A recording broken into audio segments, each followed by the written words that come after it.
মনে হয় যে সাংবাদিকরা বাজে খবর করছে, ভুল খবর করছে, এদের বিরুদ্ধে ব্যবস্থা নেওয়া হবে। আমি সবসময় এর প্রতিবাদী, কারণ অনেক প্রতিনিধি যারা আছেন তারা সংবাদপত্রের মুখ বন্ধ করতে পারবেন না। খবরগুলো একটু মেপে নেবেন, একটু জেনে নেবেন যে কি কেউ একটা কিছু বললো, সেটা ধরলো, দুগাজা ছবি দিয়ে খবর হয়ে গেল। আমাদের বন্দ্যোপাধ্যায়ের সরকার নয়, তোষণবাজের সরকার নয়, এটা এখন বিজেপির সরকার, তো কোনো খবর হতে পারে না। যার বিরুদ্ধে খুশি খবর করবেন, একটা ফেক খবর করেছেন এমএলএর বিরুদ্ধে, তাহলে আমি থানায় যাব বা পুলিশ প্রশাসনের দ্বারস্থ হব। সাংবাদিকদের গায়ে হাত তোলা সহ্য নয়। গুন্ডা দমন আইন ও দায়িত্ব জ্ঞানহীন খবর নিয়ে কড়া বার্তা মেমারির বিধায়ক মানব গুহের। কি বলছেন তিনি জানতে হলে খবরটিকে স্কিপ না করে সম্পূর্ণ দেখুন। সাংবাদিকতা একটি মহান পেশা, যার জন্য সঠিক শিক্ষাগত যোগ্যতা, নীতিবোধ ও অভিজ্ঞতা প্রয়োজন হলেও বর্তমানে যুব সমাজের একটি অংশ কেবল একটি ফেসবুক পেজ বা ইউটিউব চ্যানেল খুলে সত্যতা যাচাই কিংবা অভিযুক্তের মতামত না নিয়ে একতরফা খবর পরিবেশন করছে, যা সাংবাদিকতার মূল আদর্শের পরিপন্থী। কিছুদিন আগে আপনারাও বলেছিলেন মেমারিতে যে সংবাদপত্রের মুখ বন্ধ করা যাবে না, জনপ্রতিনিধি যারা আছেন তারা সংবাদপত্রের মুখ বন্ধ করতে পারবেন না। আমি জানি না জনপ্রতিনিধি হিসাবে আপনারা কাকে বলেছিলেন, কারণ আমি একজন প্রাক্তন সাংবাদিক ছিলাম। আমি বরাবর বলি, আপনারা যত খুশি সমালোচনা করবেন। আপনারা মেমারির বিধায়কের যদি কোনো খুঁত পান, যদি কোনো দোষ পান, সমালোচনা করবেন, তার জন্য কারোর বিরুদ্ধে কোনো রকম আমি কোনো ব্যবস্থা নেব না, কারোর বিরুদ্ধে আমি অভিযোগও করবো না। যত খুশি আপনারা খবর করুন, আমার বিরুদ্ধে খবর করুন, শুধু একটাই কথা বলবো, খবরগুলো একটু মেপে নেবেন, একটু জেনে নেবেন কোথায় কি হচ্ছে। এখন খবর, সত্যি কথা বলতে কি, আপনাদের মধ্যে অনেকে দেখতে পাচ্ছি, খবর হচ্ছে কি কেউ একটা কিছু বললো, সেটা ধরলো, দুগাজা ছবি দিয়ে খবর হয়ে গেল। সেই খবরটার উল্টোনে যার বিরুদ্ধে বলছে তার কি বক্তব্য, আদৌ ঘটনাটা কি ঘটেছে, এটা তো কোনো খবর হতে পারে না।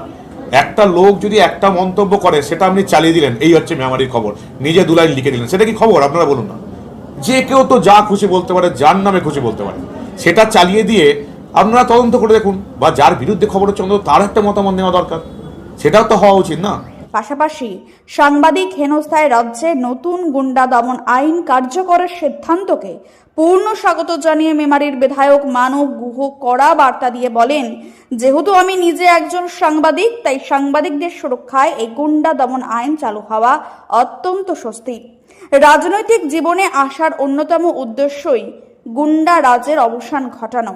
উল্লেখ করে তিনি স্পষ্ট জানান যে যারা সরকারি সম্পত্তি বা সাংবাদিকদের ক্ষতি করে, তাদের সম্পত্তি বাজেয়াপ্ত নিলাম করে সে ক্ষতিপূরণ তোলা উচিত। যেহেতু আমি একজন সাংবাদিক ছিলাম বলা ভুল, আমি নিজেকে এখনো সাংবাদিক বলেই মনে করি, তাই খুব ভালো লাগছে যে অন্তত সাংবাদিকদের ক্ষেত্রে এই গুন্ডা দমন আইন এটা চালু হলো, দেখেও খুব ভালো লাগছে। কারণ আমরা তো এই জন্যই এসেছিলাম, আমার রাজনীতির নাম তো এই কারণেই। এবং এই গুন্ডারা যারা সরকারি সম্পত্তি ক্ষতি করছে, তাদের সম্পত্তি বাজেয়াপ্ত করে, সম্পত্তি নিলাম করে এই যে সরকারের যে ক্ষতি হলো সেগুলো তোলা হবে। এবং আমার ভালো লাগছে যে সাংবাদিকদের যেভাবে মারা হলো এবং তাদের বিরুদ্ধে গুন্ডা দমন আইন চালু হচ্ছে, এটা আমার একজন সাংবাদিক হিসেবে খুব ভালো লাগছে, এটাই তো হওয়া উচিত। মেমারি বিধানসভায় কোনো সাংবাদিককে ভয় দেখানো বা চমকানো যাবে না, এবং খবর পছন্দ না হলে আইনি পথ ও পুলিশ প্রশাসনের দ্বারস্থ হতে হবে, কিন্তু কারো গায়ে হাত তোলার অধিকার কারণ নেই।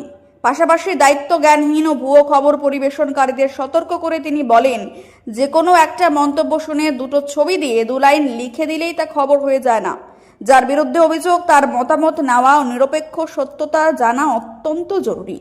তাই আইন যেমন সাংবাদিকদের সম্পূর্ণ নিরাপত্তা ও নির্ভয়ে কাজ করার স্বাধীনতা দেবে, তেমনি সাংবাদিকতার নামে দায়িত্ব জ্ঞানহীন আচরণও বন্ধ হওয়া প্রয়োজন।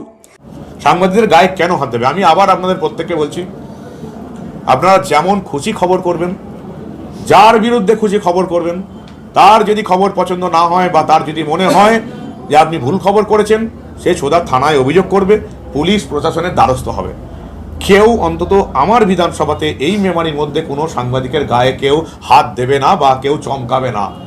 আমার যদি মনে হয়, এমএলএ হিসেবে আমার যদি মনে হয় যে আপনি একটা ফেক খবর করেছেন এমএলএর বিরুদ্ধে, তাহলে আমি থানায় যাব বা পুলিশ প্রশাসনের দ্বারস্থ হবো।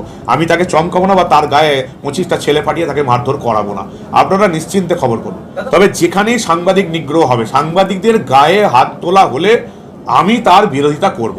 সোশ্যাল মিডিয়ায় গজিয়ে ওঠা এই ধরনের একতরফা বা অপসাংবাদিকতা কি সাধারণ মানুষের বিভ্রান্তি বাড়াচ্ছে, নাকি নিরপেক্ষ খবর তুলে আনতে ডিজিটাল মিডিয়ার প্রয়োজনীয়তা রয়েছে? আপনার মতামত জানান কমেন্ট বক্সে। মেমারি থেকে শেখ শামীমের রিপোর্ট, ক্রাইম মেমারি টিভি। দেখো, এগুলো নতুন কোনো ঘটনা নয়। সাংবাদিকদের ওপর আক্রমণ আমরা গত 30 বছর ধরে দেখতে পাচ্ছি। তবে এবারে যে ঘটনাটা ঘটেছে সেটা একেবারে পরিকল্পনা করে ঘটনা হয়েছে। দিল্লি এবং কলকাতা দুটো জায়গাতেই একই রকমের ঘটনা, দেশ বিরোধী একটা শক্তি কাজ করছে এখানে। কলকাতাতেও ওই একই ব্যাপার, নামই বামেদের আন্দোলন ছিল। বামেদের আন্দোলনে কারা কারা ঢুকে গেছে, কারা কারা ধরা পড়েছে, কারা কারা কী করেছে, সাংবাদিকের উপর অত্যাচার করেছে, সেটা বা নাই বা বললাম। জঘন্য। যতজন মহিলা ছিলেন তাদের প্রত্যেকের মানে ন্যাক্কারজনকভাবে তাদেরকে অপমান করা হয়েছে, শিলতানে করা হয়েছে, রীতিমতো ধাক্কাধাক্কি করা হয়েছে, অপমান করা হয়েছে। আর ভাষা, সেটার কথা আর বলছি না। কলকাতার বুকে এরকম ঘটনা দেখবো আগে কখনো ভাবিনি। তবে এটা এখন তো আর মমতা বন্দ্যোপাধ্যায়ের সরকার নয়, তোষণবাজের সরকার নয়, এটা এখন বিজেপির সরকার, শুভেন্দু অধিকারীর সরকার। এদের বিরুদ্ধে ব্যবস্থা নেওয়া হবে। আশা করি এই ঘটনাগুলো আগামী দিনে আর ঘটবে বলে আমার মনে হয় না। প্রেস সাংবাদিকরা আজকে প্রতিবাদ করেছে, আমরা বিধায়করা প্রতিবাদ করেছি বিধানসভায় দাঁড়িয়ে, আপনারা দেখেছেন আমাকে। আমি সবসময় এর প্রতিবাদী, কারণ কোনো সাংবাদিকের গায়ে হাত তোলা যাবে না, সে যেমন খবরই করুক। যদি কারো মনে হয় যে সাংবাদিকরা বাজে খবর করছে, ভুল খবর করছে বা মিথ্যা খবর করছে, তার জন্য আইন আছে, আদালত আছে, সে অভিযোগ করবে।